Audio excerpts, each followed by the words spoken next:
Je m'appelle Setske, je suis franco-néerlandaise et catholique. Je m'appelle Oliver, je suis allemand et luthérien. Alors avant de cheminer ensemble, on avait tous les deux déjà fait l'expérience de l'œcuménisme de différentes manières. Mais quand on a commencé à préparer notre mariage, on l'a expérimenté de manière plus personnelle, plus intense, et on a notamment vécu la souffrance que pouvait causer la séparation de nos églises.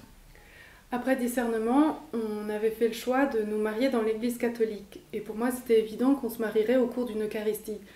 Sauf que très vite est du coup venue la question, mais comment on fait au moment de la communion? Qu'est-ce qui est possible? Quel choix est-ce qu'on peut poser? Pour moi, c'était impensable d'aller communier toute seule le jour de notre mariage. Et comme on voulait quand même rester dans l'obéissance à nos églises, alors le prêtre du lieu où on allait se marier a expliqué notre situation à l'évêque et a demandé si, exceptionnellement, ce jour-là, je pouvais recevoir la communion. Et on a reçu une réponse négative.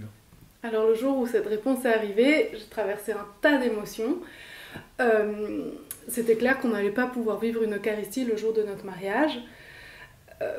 Et c'était vraiment, par rapport à tout ce qu'on avait vécu auparavant, dans l'œcuménisme, dans toutes nos expériences œcuméniques, là, ça nous atteignait beaucoup plus fort, cette souffrance que causait la séparation de nos églises. Ça atteignait notre couple, c'était pas juste quelque chose de désagréable comme auparavant, mais c'était, oui, ça nous atteignait bien plus fort et ça nous a mis dans la tristesse un petit moment. C'était une vraie souffrance, et en même temps c'était une souffrance qui nous mettait aussi en route, qui nous motivait à prier et à nous engager pour l'unité des chrétiens.